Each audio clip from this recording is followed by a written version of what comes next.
I'll start. So it's a pleasure to introduce Josh.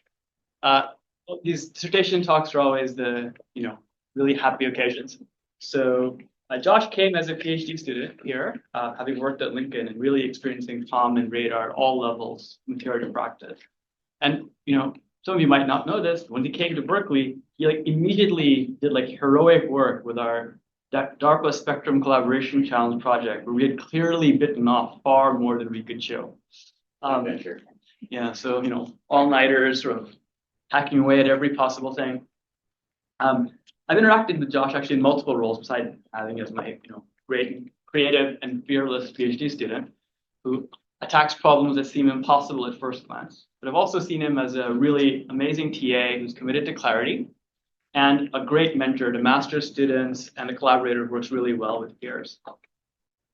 Besides his amazing work ethic, I think what really distinguishes Josh is his breadth of skills, from wrangling with equipment to grinding through huge code bases, making them work, creatively conducting experiments, or adapting algorithms to novel situations. He's smooth at all these things.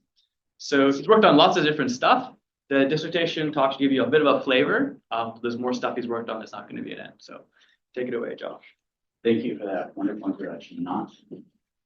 It's been a pleasure working with you. So I'll be talking with you all today about lightly supervised machine learning for wireless. Start by discussing briefly what do I mean by light supervision, and then a quick primer on wireless communication signals. And then I'll dive into the three main bodies of work that I've experienced during my career here, which frame here as three different kinds of light supervision. Okay. Acknowledge everybody who has made my time here so wonderful. So what do I mean by light supervision? So in the machine learning world, typically supervision refers to having some kind of label for each of your data samples. You use this label to train a model to make accurate predictions. This is the full supervision. Let me see if I can get a pointer. Right, so full supervision labels for accurate predictions. The opposite end of the spectrum is you have no supervision. So you just have data points, and that's all you know. And what you do here is you look at which ones are similar, which ones are different, and try to make guesses about what class they belong to, based on who they're close to. Similar to this, and something that's become very popular with the growth of large generative models and massive pre-training with big data, is self-supervision, where you use characteristics that are inherent to the data, like the orientation of a photo or the order of words in a sentence, as a kind of inherent label that you use to teach a model how to understand data before you go and find a smaller labeled data set to do fine-tuning downstream. And then the forms of light supervision that I'll be talking about today I refer to as distributional supervision. So this is really generative modeling, where you are learning the distribution of the data without necessarily looking for labels that control it. Next on the spectrum is mutual supervision. So this is where you have two different learning agents who both want to be able to do something like communicate with each other. And the way they accomplish this without having some kind of pre-shared knowledge of how to do this is by interacting with each other as a form of supervision for their partners. And finally, there is environmental supervision, which is a little bit of an inversion of the typical way you think about supervision as a machine learning practitioner. In this case, we have a sensor that's observing the world. And what we don't know here is what the exact characteristics of the sensor are. What frequencies can it hear? Where is it? And what we can do is use things that exist in the world already that we do know we can trust as supervisory signals for ourselves. All right, so wireless communications is a very complicated subject with a large kind of stack of layers that describe each part of the process.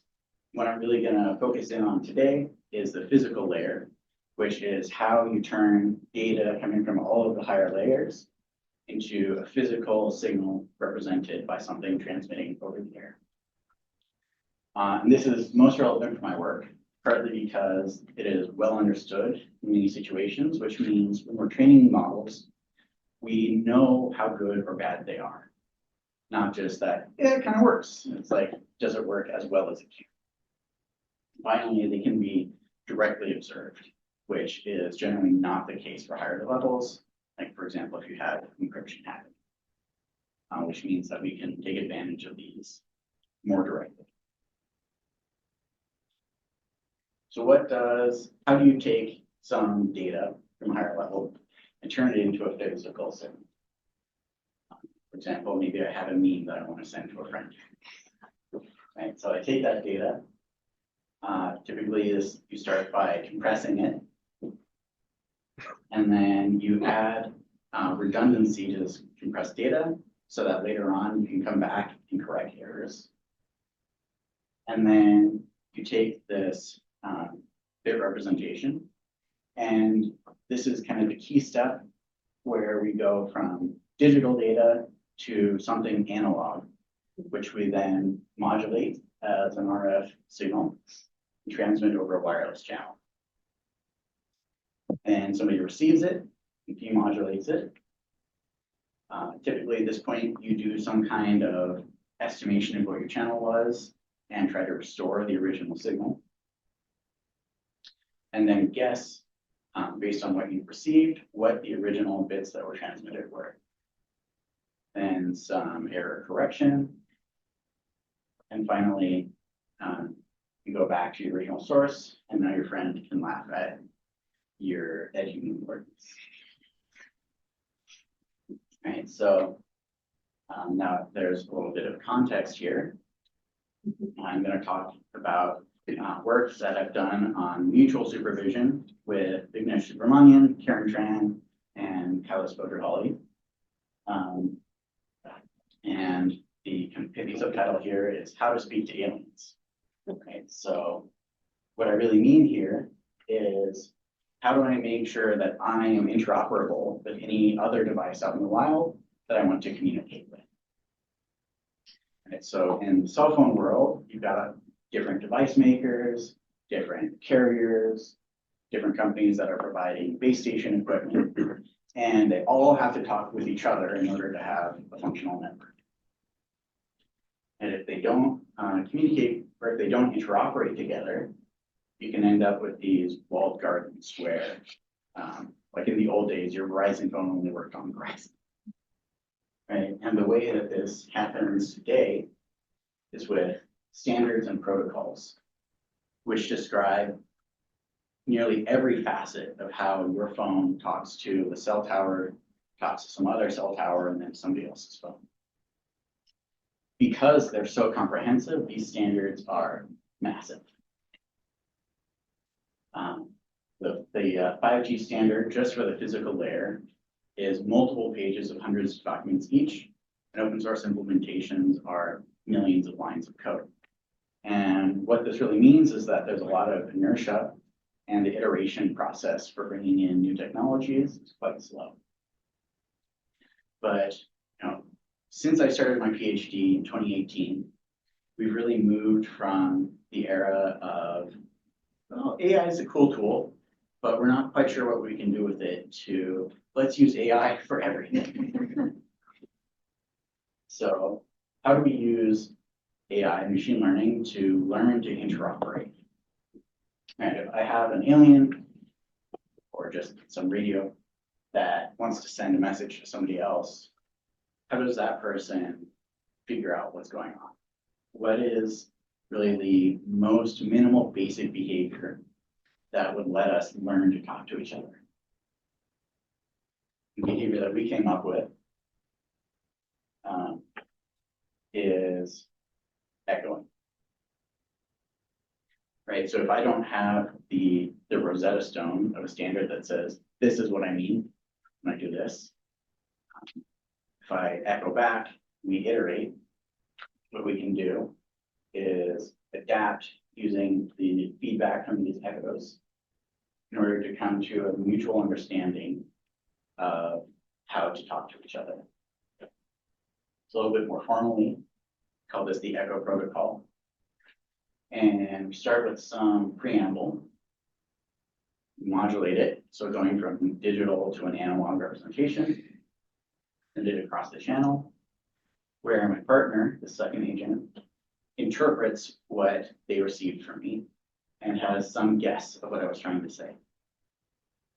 Then what they do is they echo this guess back across the channel with their own version of modulation, which I don't know ahead of time. I receive that, and then I have a guess of their guess. And I use this to update myself to try to better interact. Just as a reminder, this is happening quite close to the antenna in this border between digital and analog.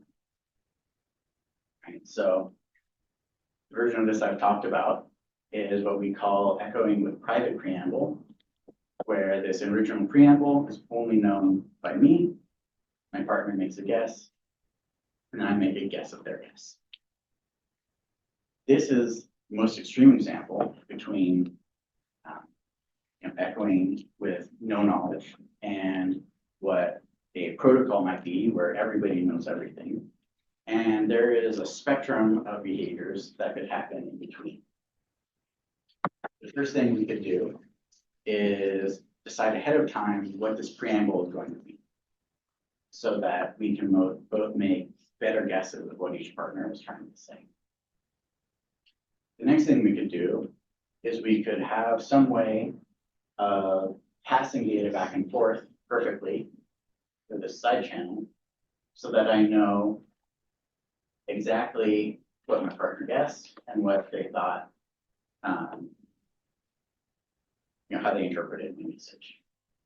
And finally, we have kind of the protocol version of the world, where I have perfect knowledge of my partner and what the channel is doing, and I can use this to pass gradients all the way through this learning process.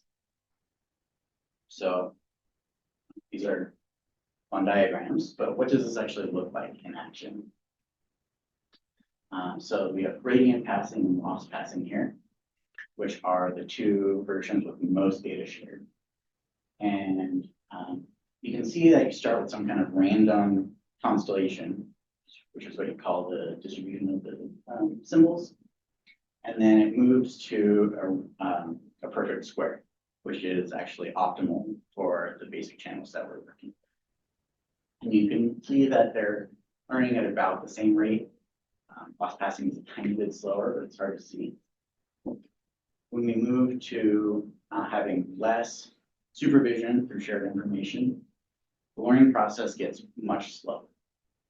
All right, so you see shared preamble is taking 100 turns to learn, and the private preamble is more like 200 or more. So it's much, much slower. For a more direct comparison, you can see gradient passing, the private preamble is nowhere close. But we are machine learning practitioners and scientists. And so we want to quantify, when is it done? When have we converged? As well as how good are we at converging? Because we want these devices to work in the wild with things we've never seen before. And so we need to understand not just, can we have one ChatGPT version that everybody is using, because only OpenAI does it, but can I have something that works with 100 different devices that are all randomly different? So there's two performance metrics here. One is after convergence, how close am I to being optimal? So that's basically how far am I from this blue curve? Closer I am, the better I'm doing. And the perhaps more interesting metric is if I have many different random seeds and I run these simulations over and over again, how long does it take on average for these seeds to reach some goodness from this blue curve? So what we're really looking for here is where this inflection point is that goes from nobody knows what they're doing to everybody knows what they're doing. The farther left there it is, the better, because that means we've taken less time, less energy, less channel use to get there.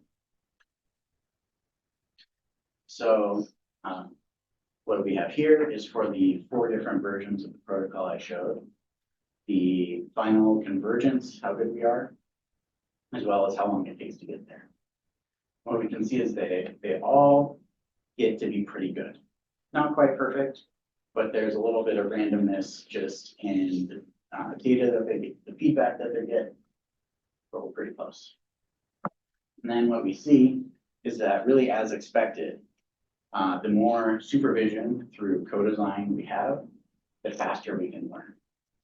Right? So if we know nothing about each other, then it's pretty slow, but we get there. If we have shared knowledge of the preamble, meaning we have a better estimate of what our partner thinks they saw, we're 3 to 5 times faster. And then if we have some kind of side channel to pass on perfect knowledge, we're even an order of magnitude faster than that. Another kind of alienness or interaction that we might observe in the wild is a different representation for learning, right? So polynomials and neural networks are both universal approximators, meaning they can represent any function you can come up with, right? But the actual structure of what they are and how they learn is quite different. So what happens if we have different learning techniques interacting in the world? Does this still work? Are there limitations to each? Is one architecture better than another? These are all questions that would have to be answered in order to do this kind of thing in the real world and replace or reduce protocols. And so on the left, you see that they're all pretty good. The red is neural networks. You can see it's slightly better on average when you come to a final converged state. And then on the right, what we're seeing is that neural networks are able to learn these constellation schemes much faster than polynomials, which are in blue. And something really interesting that's happening is that in purple, when we mix neural network with a polynomial, what you see is that learning speed is just limited by the polynomial, right? So the light blue is a polynomial learning to talk to something that's just perfect and says, do this and it'll work. And the neural network is basically as good, but you've got a little bit of randomness. So this implies that everything is going to work, but that there's some work to be done to figure out how best to implement this in a real system. Right, so the big picture here is that we live in an AI world, and we can now work towards interoperability through learning rather than committing. And the thing about these standards is that they already leave some operations unspecified when they know that everybody who's doing this work is incentivized to do something that'll work, and whatever they do is not going to make it impossible for somebody else to work. Right. So what learning is really doing here is opening up new opportunities to leave parts of these standards open. And then some interesting future work, the questions that come out of this are, these interactions are just 2 agents talking to each other, starting from scratch every time. But can we learn ahead of time, maybe in the cloud, better initialization so that we can converge faster? There's also implementations for what architecture is a foundation model for the file layer might have, and as well as multi-agent learning. So the next portion of the talk is work with Leah Betty, who's now a professor at the University of Wisconsin, and is, just as a quick reminder, using signals that we trust in the wild to inform ourselves about things that we don't know for sure. I'll give it a little more context about why this is important. But first, I'm going to step back a little bit, talk about the wireless spectrum. All right, so this is a table from the FCC that lists all of the licensed wireless spectrum from kilohertz up to 300 gigahertz. And what you'll see here is that it is very colorful and very full, right? So everything has been allocated, and there are many, many different uses. The devices that you or I work with on a day-to-day basis mostly live in this middle section here, just from 30 megahertz or so up to 30 gigahertz or so, right? And a couple interesting uses here are FM radio, around 100 megahertz, broadcast TV, which goes from 60 to 600 megahertz, wireless signal, or cell phone signals, which go from 600 megahertz up to 3.5 gigahertz, as well as Wi-Fi, the 2.4 and 5.8 bands, and kind of the newcomer to the game, which everybody knows about, is Starlink, which is up at 12 to 14 gigahertz. Right, and something that's kind of important here is that physical propagation depends on frequency, and that impacts what is being used where. Right, so low frequencies penetrate buildings. It's kind of the big thing here, which is why radio and TV, which are things that people use in their homes, are at these low frequencies. Whereas Starlink always has a dish outside pointing up to space, which means that they never have blockages between the satellite and the receiver. So they can be at these high frequencies where there's lots of bandwidth.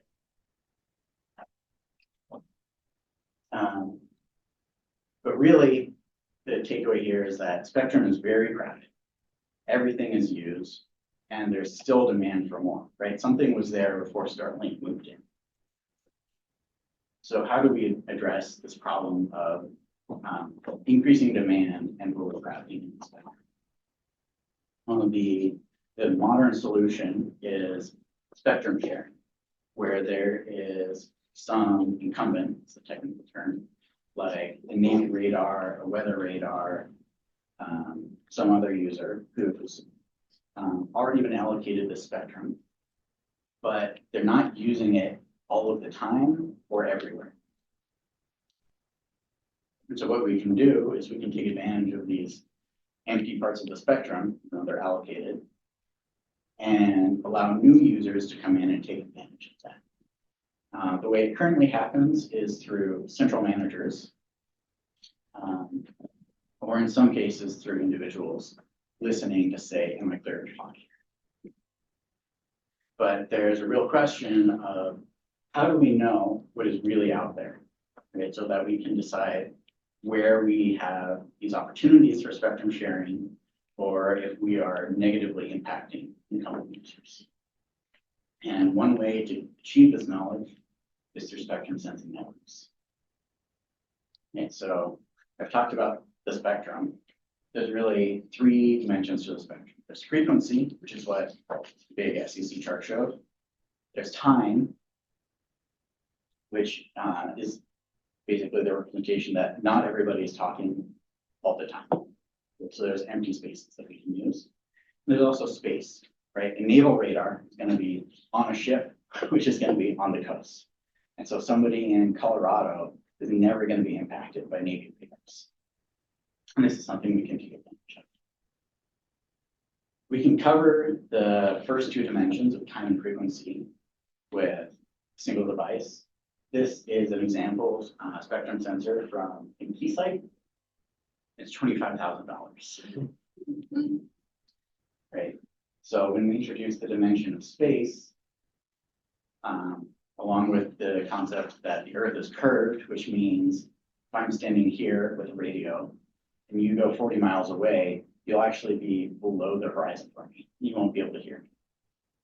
Right. So if we want to monitor spectrum everywhere, we need a lot of monitoring stations, which, as you might imagine, is very expensive. And so what solutions can we come up with here? One is crowdsourced sensing, where private individuals or companies operate their own sensor stations or networks, report the data to a central aggregator.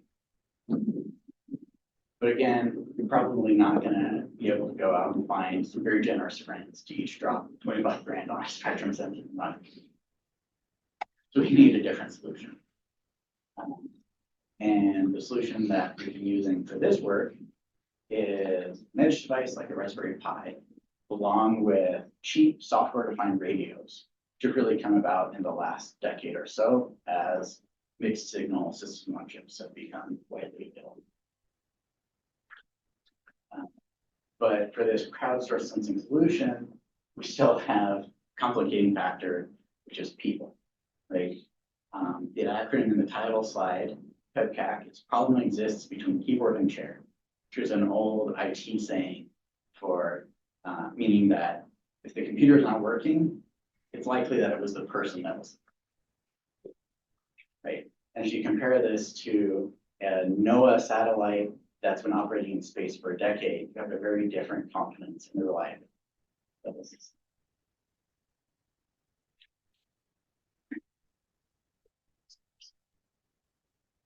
So people are expensive, right? Engineers cost money.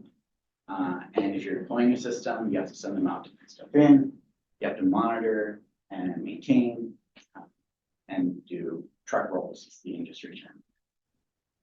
To mention people are sources of error, right? If I fat finger the location of some sensor I'm running that I'm trying to say is in Berkeley, 1-digit error puts me in the middle of Monterey Bay in an hour and a half, 2 hours stoppage. And finally, if we are running a network that pays people for their data, people are going to be incentivized to cheat. They're going to claim maybe a more valuable location, which is bad, or even just make up data, which is even worse. Right?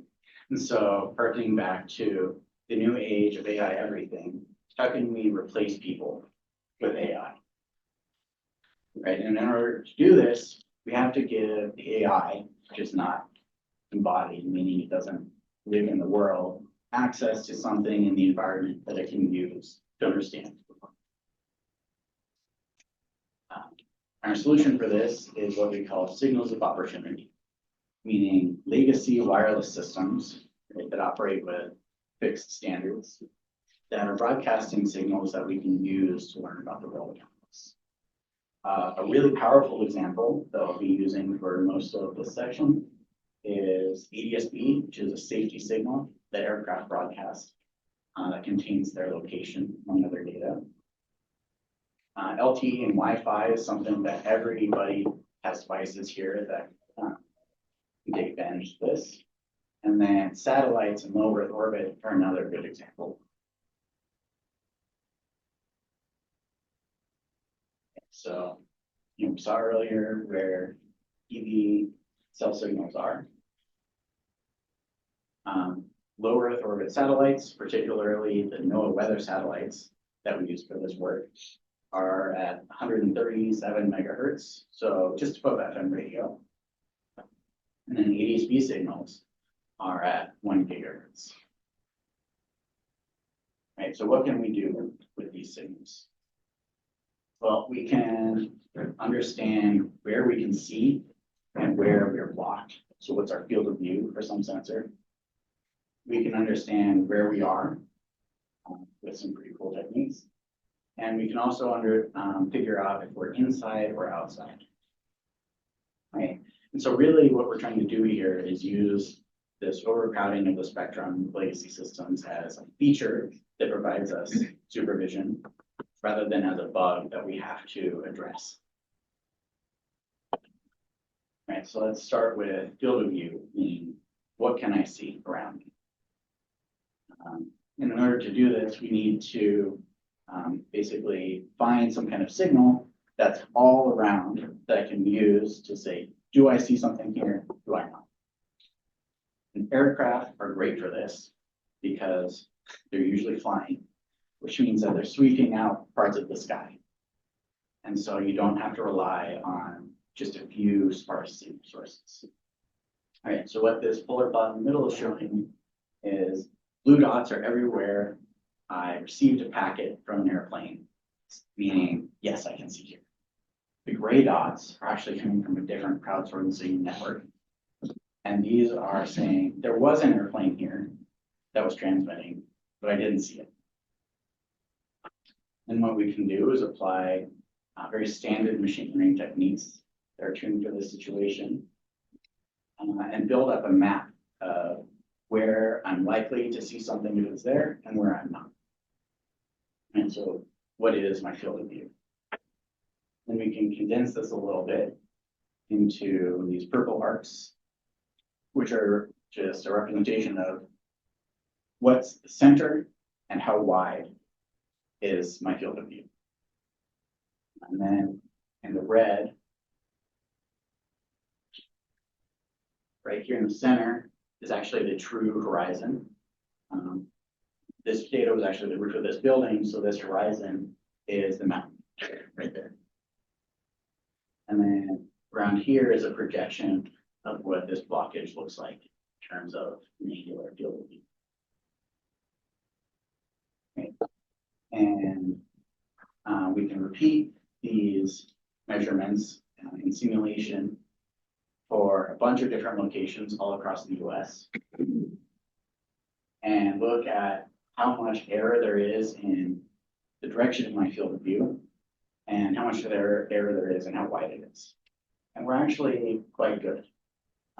We're within about 5 degrees pointing angle, and 10 degrees in terms of width. Something that you'll notice here is that there are very wide tails. And this is because not everywhere in the US has aircraft flying overhead all the time, right? Not everywhere has SFO and OAK and whatever the one in South Bay is, all driving traffic. And so this is kind of the limitation of ADS-B data in that you're not always going to have signals there when you need them.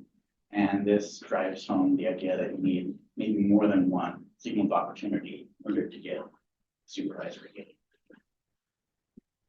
All right. Next up is location. And the first response everybody has here is, why not use GPS? The problem is that GPS is coming from geostationary satellites. So they're 35,000 miles away. They're not quite geostationary, but higher orbit. They're 35,000 miles away, which means that the signals are very weak and they don't penetrate into buildings, which is why your GPS doesn't work inside. Low Earth orbit satellites, like the NOAA weather satellites that we use, are only 500 miles up. And so they're much easier to receive inside of them. So a useful feature of satellites is that they're publicly tracked, which means that you know where they are and where they're going at all times.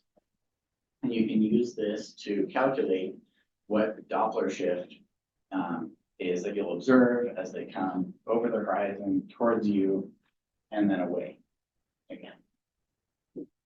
And we can compare this to the Doppler shift that we actually observe when we receive these satellite signals. And we can use this to estimate where we are. So how do we know what Doppler shift we're observing? Well, these satellites have a really useful physical layer representation, where they have a central spike, and then they have these regularly spaced spikes all around it. So you just do an easy peak finding, and then you know relative to where it's supposed to be what it is, that's your Doppler shift. Okay. Then you compare what the Doppler shift you see is to what you think it should be, and you calculate the average error for a bunch of points around where a sensor is located, and you can get basically maps of what the error is if you were at some location. And the idea here is that if the location that some sensor says it's at matches the data you're seeing, you're going to have really close agreement between your minimum error where you think you are, with this red arrow. But if you have somebody who mistypes something or somebody who's trying to lie about where they are, what you're going to get is a really large difference between where the sensor claims it is. So in this case, this is Stanford. And where the physical signals that you're observing say that you really should be up here in Berkeley. And no, this is not flip left, right. I had to actually look up that Stanford is east of here, the way it goes southeast. Okay. So this is a useful verification that the data that you're being given is correct. Finally, we have indoor versus outdoor. This is actually a system that Wi-Fi 6E and CBRS, which are shared spectrum bands currently in operation, required operations to report. And really why you care is that if you're outdoor, you're more likely to interfere with incumbents than if you're indoors and your signal is blocked by walls. Right, so using ADS-B data that we saw earlier, we built a model that tries to classify, am I indoor or outdoor? Yes or no, right? And something that's important to think about here is that this is a human-centric version of the world, right? We all say, yeah, we're indoor here. But for radio propagation, windows are completely different from walls, right? So if I put an antenna right here, right there, somebody on the Golden Gate Bridge is probably going to say, no, you're outdoor. I see you perfectly. Versus if I'm on the other side of this wall. Okay, so what we have here is that we get, for this human-centric version of the world, 75% accuracy predicting indoor or outdoor. And then we have these errors where my sensor, a human would say is indoor, but this model is saying, no, you're outdoor. Question is, are these really errors? Okay, and this brings in the fact that the world is non-isotropic. And so what we do next is we break the world up into 8 sectors. And then for each individual sector, we ask, does this, from a radio perspective, look like you're indoor or outdoor?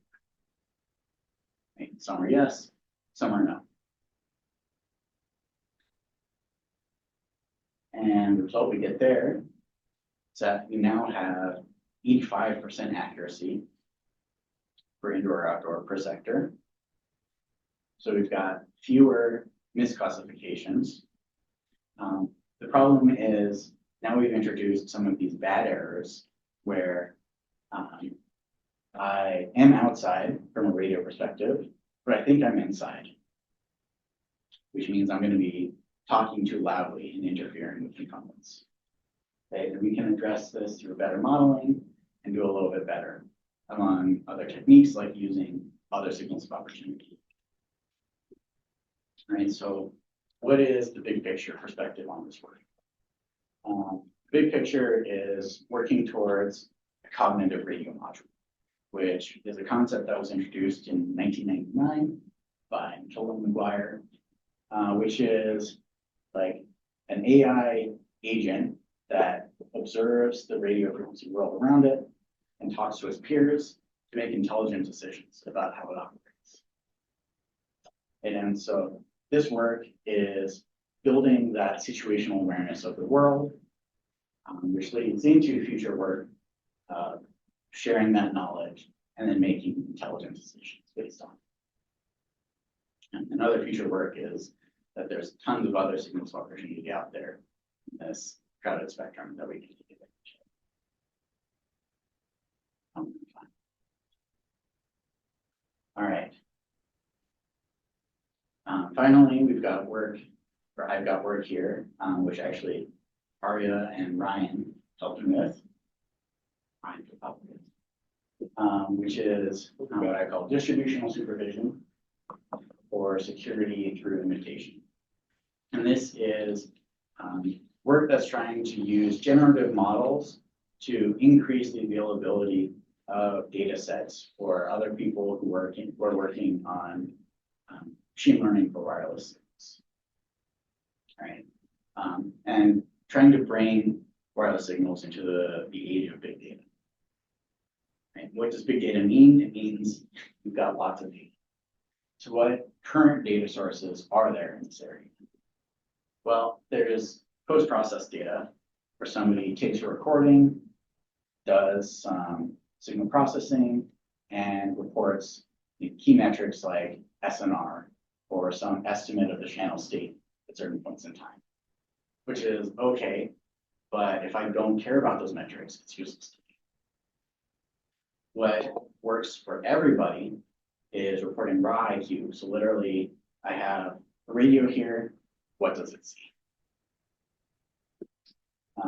And there is one obvious source of this, which is simulations and synthetic data. But the complaint that everybody has with synthetic data is that it lacks imperfections seen in the real world. And so things that you train on it are going to fall apart when you try to deploy them. Another option is lab measurements, which are better, but still not necessarily representative of the real world. And then test beds that have experimental licenses, like Calgary at the University of Utah, where they actually operate their own LTE network in the CPRS band. And then you can make recordings of these and make them public. So I went out and did a survey of all of the data sets I could find that had raw IQ data and found about 14 terabytes.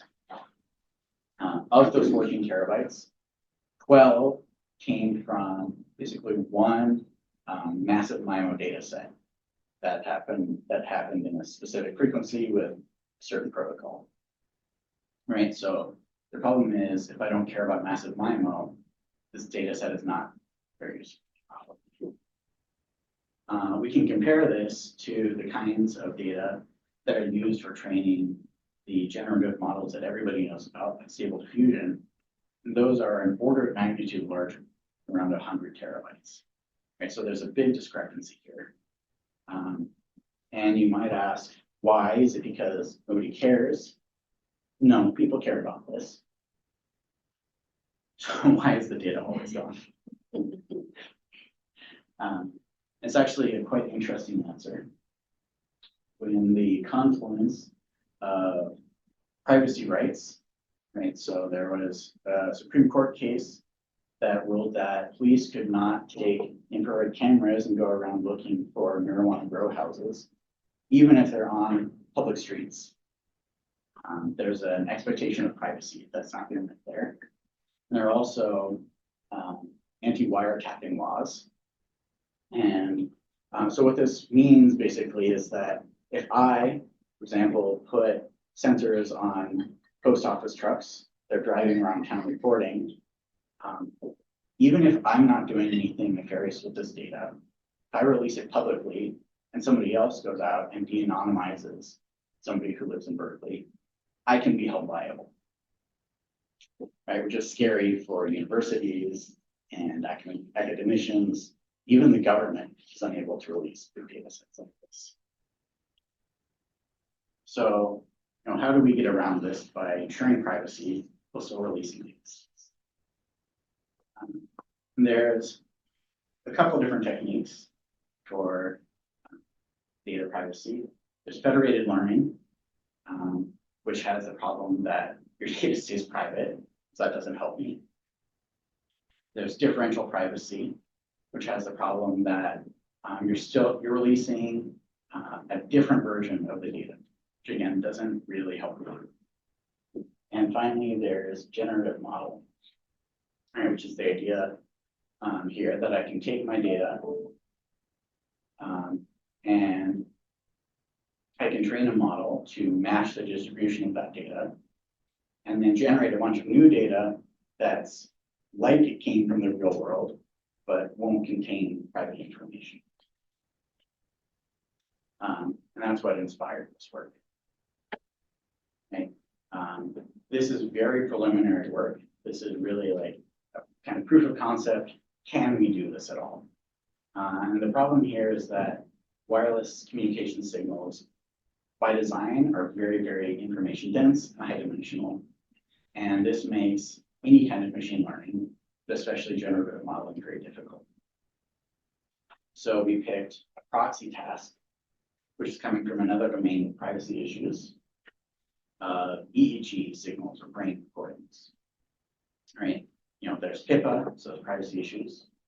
And there's also kind of a lack of large public data sets.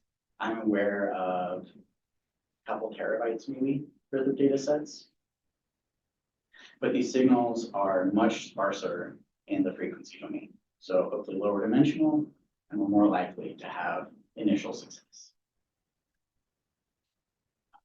What's the EEG data look like? A bunch of time series, basically. So there's some challenges that we have to overcome to have any hope of success here, in that no single data set has enough data on its own to cover even just having data period, as well as to cover different tasks and characteristics that you want to have represented in this distribution that you're learning. And this maps quite well to different protocols, modulation schemes, and traffic patterns in the wireless signal space. Right, so there's this jigsaw puzzle of data sets that you have to put together. Each data set is very unique with its own idiosyncrasies that you have to address. So we have to come up with some way to convert all these data sets to a single format that we can learn. And then what we're trying to do here, right, is leverage foundation models and generative models that are pre-trained on massive amounts of data to amplify the small data sets that we have. But these models want images, not EEGs, EEG traces, right? So we have to come up with some way to shoehorn these EEG signals into images that, like Stable Diffusion, knows how to work with. We do this through turning them into spectrograms, which look like images. And we can represent as images and feed into diffusion models. Right, so what's our goal? Our goal is to be able to take data from maybe a healthy male and anonymize it by flipping identifying characteristics like it. So we tell our model, okay, make this the same, but from a female instead. And hope that it gives us this new version, which contains the key features that somebody using this data downstream cares about, but with private data anonymous. Right, so we do this in spectrograms. There's two versions of this model that I've worked with. One is just Stable Diffusion, which is very large and has to be run on cloud hardware. And one is a smaller model, which I can run on a desktop GPU. Right, so the Stable Diffusion is pre-trained, so we're already doing okay at initialization, whereas the other model gives me just random. Right, and then training montage. And eventually they're able to both converge to something that looks, to my eyes, as somebody who doesn't work with EEG spectrograms all the time, like the data that I expect. So the first question to ask is, are these at all realistic? Right, does my synthetic data distribution match my real data distribution? This is a common question that's asked in computer vision literature, and they have a maximal mean distance metric, which was designed to help answer the question. And what's really important about this plot is that I am bottlenecked by a couple components in this diffusion model, which I don't have control over and I'm not learning. Right, so there's work to be done in the future to address this. But the really exciting thing with this work is that you can actually train a classifier that looks at these spectrograms and says, is the spectrogram from a man or a woman? Right, so blue is I train this classifier on real data. And then I test it on real data, I have 80% accuracy. But now what I can do is I can train on synthetic data for one of my models. I can use that, I can test on synthetic data for one of my models. And this classifier that has learned from real data is fooled. All right, so now we have control over saying, make this look like a man, make this look like a woman, which is the first step to achieving this kind of controlled generative. The stable diffusion model over here is rejecting our reality and substituting its own. Right? Classifiers only succeed when they're trained and tested on the stable diffusion data. So it's learned something, but it's not something that represents the real world. So there's further work to be done there. So cool, we can fool classifiers. There's ways to go. There's also further questions if we want this to be something that real people are going to be using to anonymize and publish data sets, like operating in the original space of the data, as well as moving to the more high-dimensional communication space. So what's the big picture of it?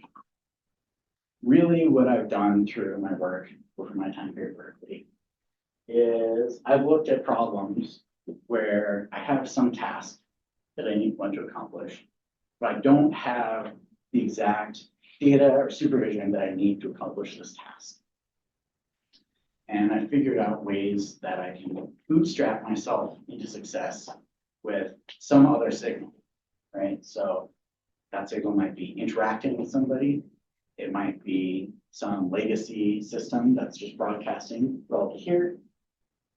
Or it might be repurposing the foundation model from the image space into something that I care more about. Right? And maybe a more descriptive title would be, instead of light supervision, wrong supervision, right? I've learned images and I'm using them to do EEG spectrograms. It doesn't seem like it would matter on its own. Or I have some sensor and sure, I could ask a person, where is it? What is it doing? What is it capable of? But instead I'm going out and finding things that already exist and repurposing them, get me the answer. Yeah. Questions?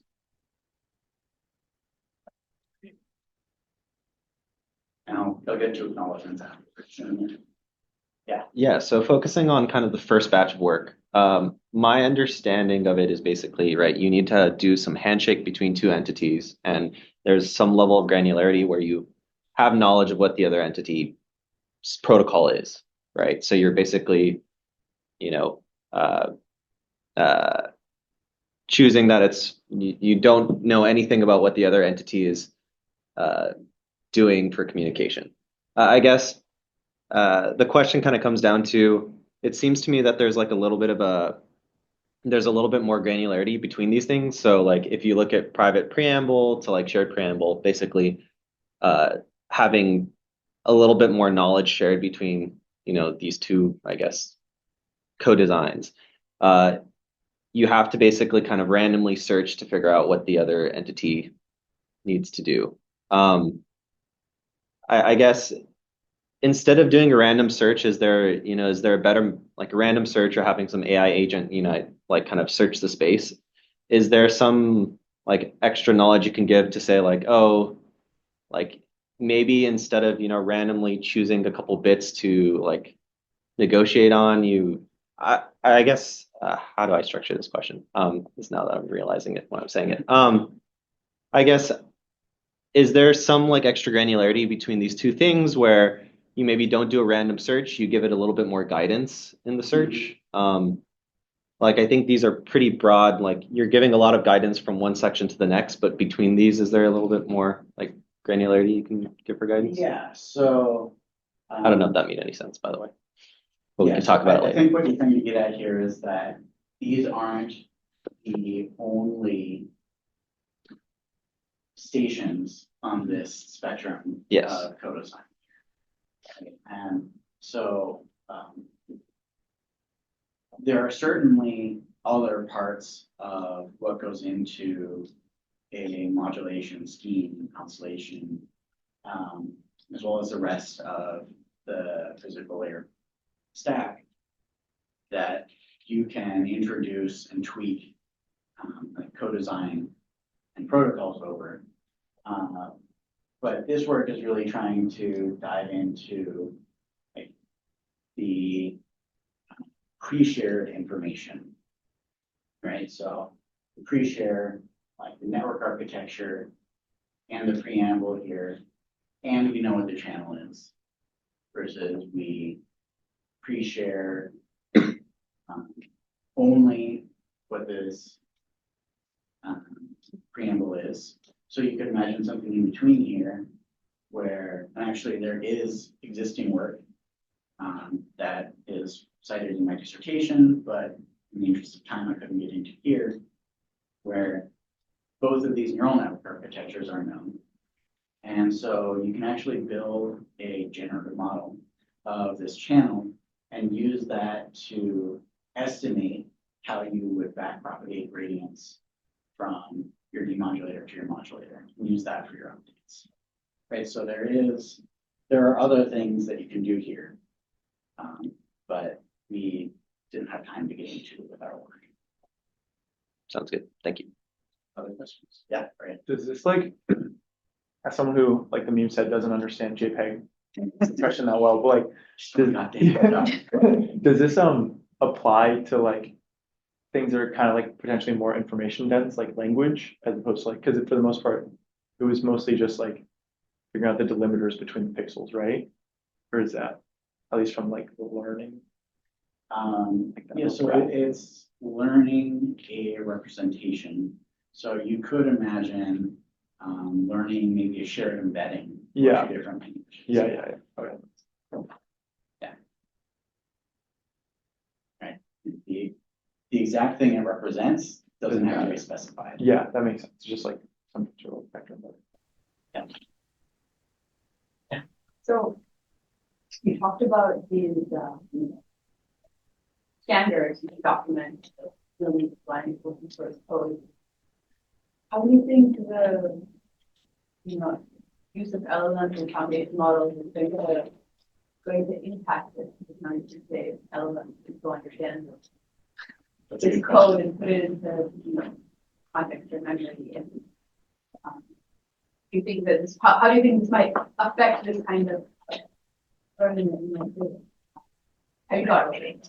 Yes. So the question was how I think the advent of large generative models and LLMs and AI agents might impact how standards are represented and implemented and created.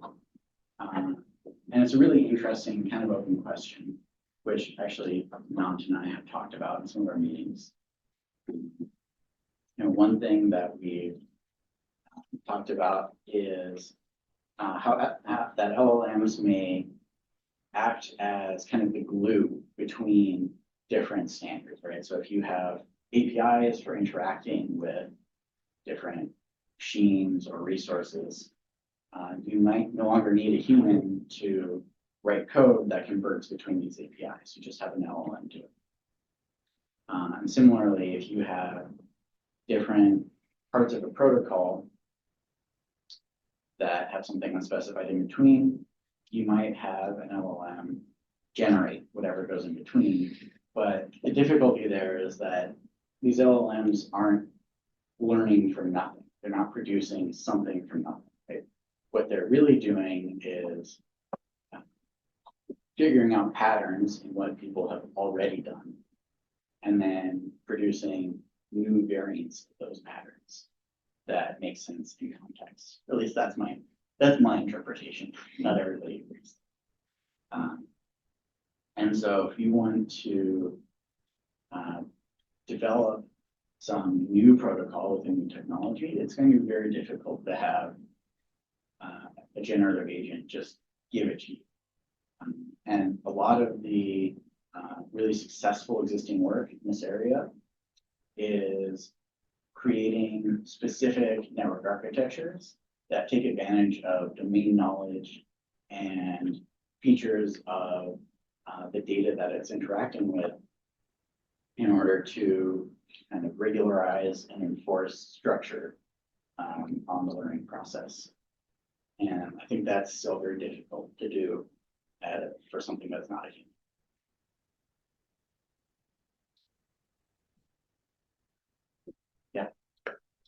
So as a non-technical person, but as an airline pilot, we use challenge response, which is similar to what you're describing. And if I don't hear what the response was correctly, then I have to ask to repeat. But I'm internally correcting what they're saying by using my large language model, or whatever you want to call it, a few gray cells that are left. How are you, when in the bottom left, there's wrong code that is being heard on the left side, how do you go back and reiterate to try to get to the right code? Yeah, that's actually a really good question. And there's a couple things going on here. One is what happens if you don't have perfect turn taking. And that's actually something that stymied me for 3 months when I didn't know that perfect turn taking wasn't happening and stuff refused to learn. Right, so that's kind of a question that's got to be left for future work. The second,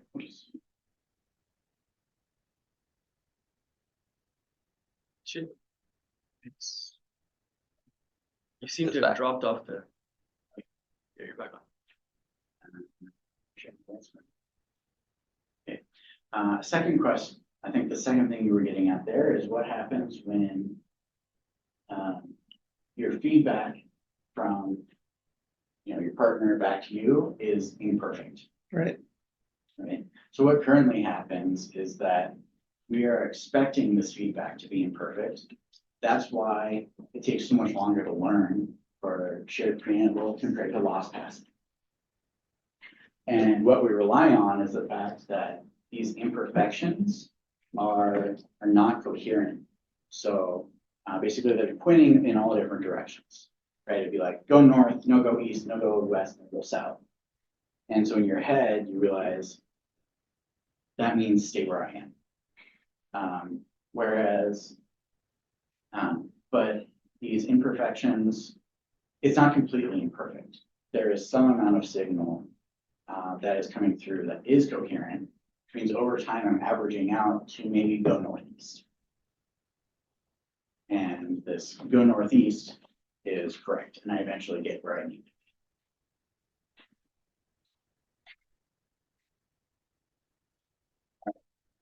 I want to make some acknowledgements. One question. So you mentioned being stymied on a problem for 3 months.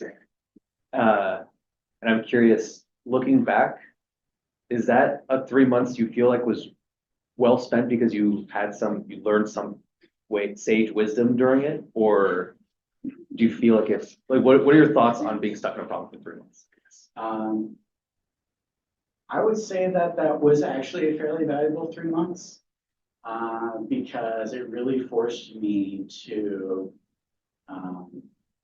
to take this problem and learn how to break down and debug the processes that were happening in a very systematic and comprehensive manner in order to finally figure out what the problem is, rather than just kind of going, let me tweak this and see if it works. Let me tweak this and see if it works. It was really diving in and investigating and actually going, that was probably the first time I had to dive deeply into some code base I was using to figure out what was going on in order to solve this problem.